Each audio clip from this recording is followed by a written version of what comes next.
इस YouTube channel में आप सभी का स्वागत है। आज का हमारा टॉपिक है विज्ञान कक्षा 6 अध्याय 8 और अध्याय का नाम है जल की विविध अवस्थाओं की यात्रा। इस अध्याय की पहले भी हमने 3 वीडियो बनाई हैं और वह वीडियो हमने कक्षा 6 विज्ञान की प्लेलिस्ट में डाल दी हैं। आप प्लेलिस्ट में जाकर के सभी वीडियो देख सकते हैं। और आज हम इस वीडियो में बादल हमें वर्षा कैसे देते हैं से प्रारंभ करते हैं।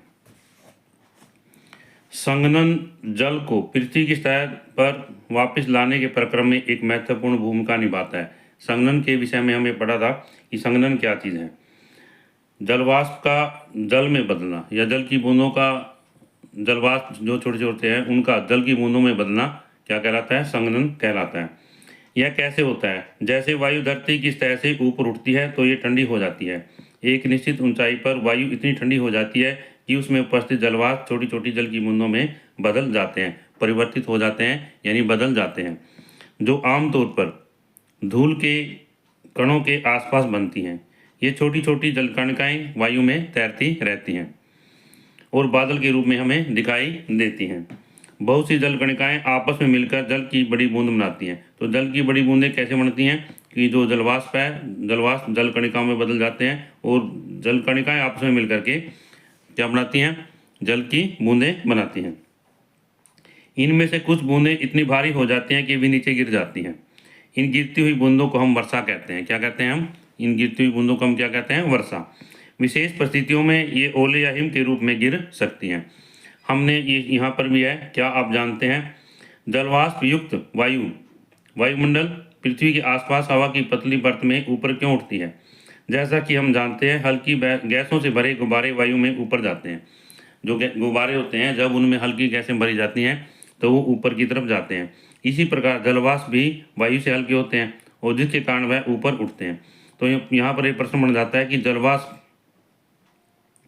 ऊपर की तरफ क्यों जाते हैं? हम क्या कहेंगे? जलवाष्प वायु से हल्की होती हैं, इस कारण ऊपर की तरफ उठती हैं।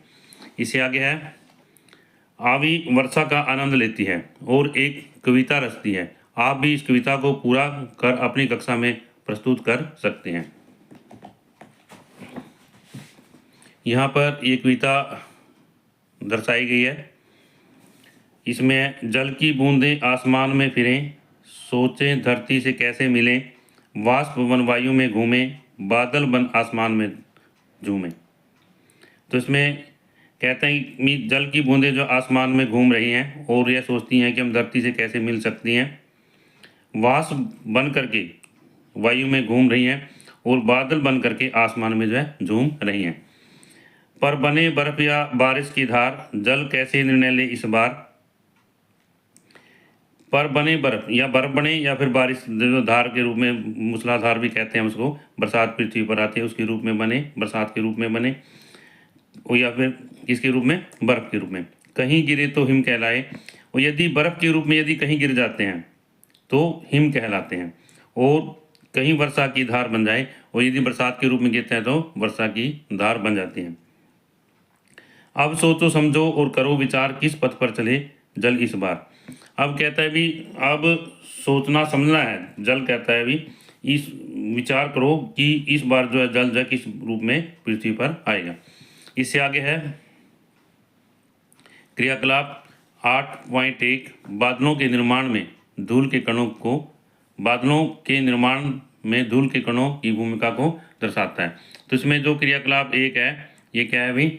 बादलों के निर्माण में। इसमें बादलों के निर्माण में किसको दर्शाता है? धूल के कणों की भूमिका को।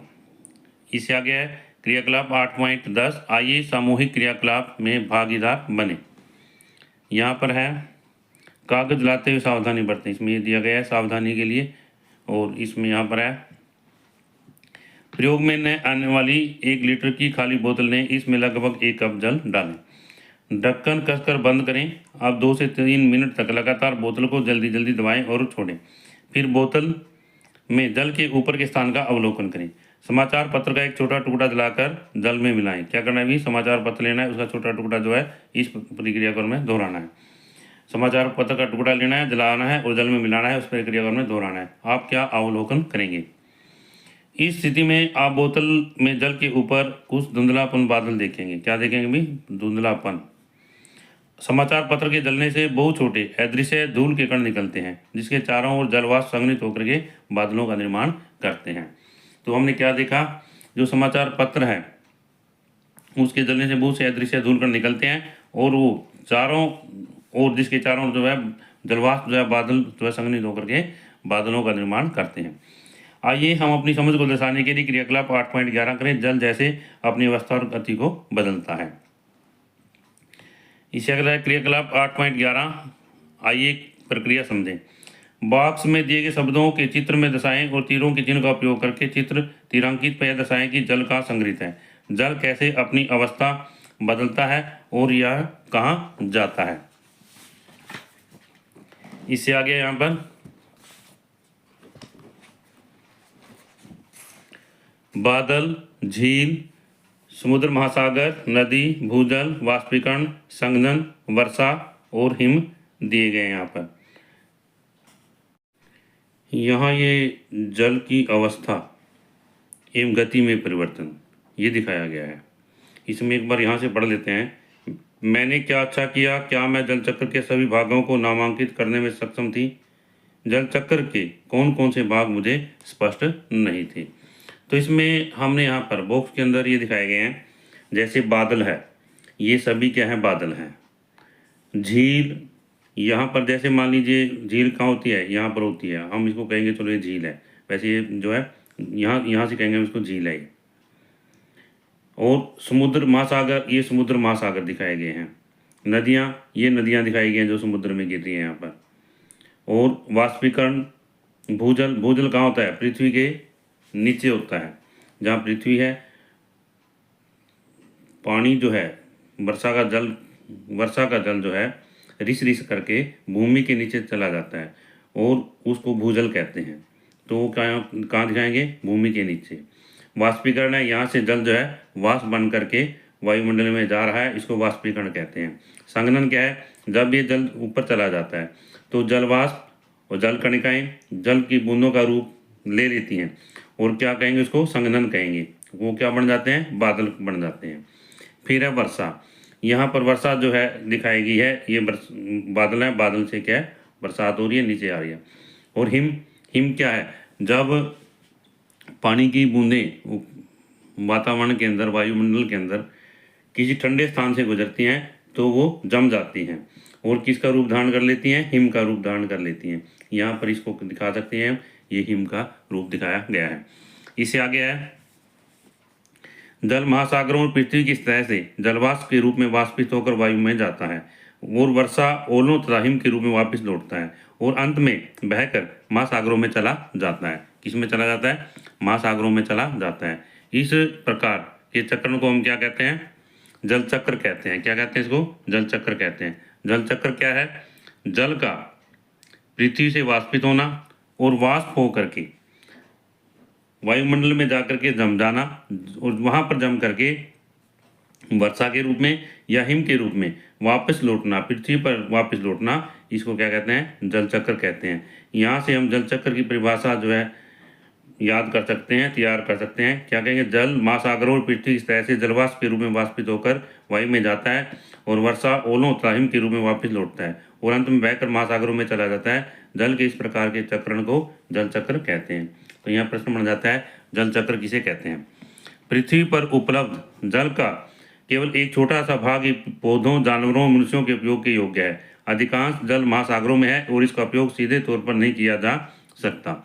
हम जल का उपयोग पीने के साथ साथ अन्य कई गतिविधियों में करते हैं। जल का हम उपयोग कहाँ करते हैं? पीने में करते हैं और बहुत सारी गतिविधियाँ जैसे कपड़े धोना, पौधों में पानी देना, रसोई घर में जल का उपयोग, तो इन बहुत सारी अन्य गतिविधियां कारखानों में प्रयोग किया जाता है। तो ये है दिखाया गया है कि जल कहाँ कहाँ प्रयोग होता है, इसके बारे में हम पढ़ सकते हैं। बढ़ती जनसंख्या के साथ जल का उपयोग करने वाले लोगों की संख्या भी बढ़ रही है। जल की बढ़ती मांग के कारण विश्व के कई भागों में जल की कमी हो रही है। अतः यह बहुत आवश्यक है कि हम सभी जल का बुद्धिमान से उपयोग करें और इसे व्यर्थ होने से बचाएं। जल को हमने व्यर्थ होने से बचाना चाहिए। आइए हम अपने जलाशयों के प्रदूषण से मुक्त रखें। तो हमारे जलाशय जो हैं प्रदूषण से मुक्त होने चाहिए। आप प्रकृति की अमूल्य संपदा नामक अध्याय में जल और उसके संरक्षण के विषय में अधिक विस्तृत जानकारी प्राप्त करेंगे। इस तरह से ये अध्याय हमारा कंप्लीट होता है, पूरा होता है। और आशा करता हूँ कि इस वीडियो के माध्यम से ये सभी टॉपिक आपको समझ आ गए होंगे। और यदि ये वीडियो आपको अच्छी लगे तो आप इस वीडियो को लाइक करें, शेयर करें, कमेंट करें और इस चैनल को सब्सक्राइब करें ताकि इससे अगली वीडियो आपको मिलती रहे।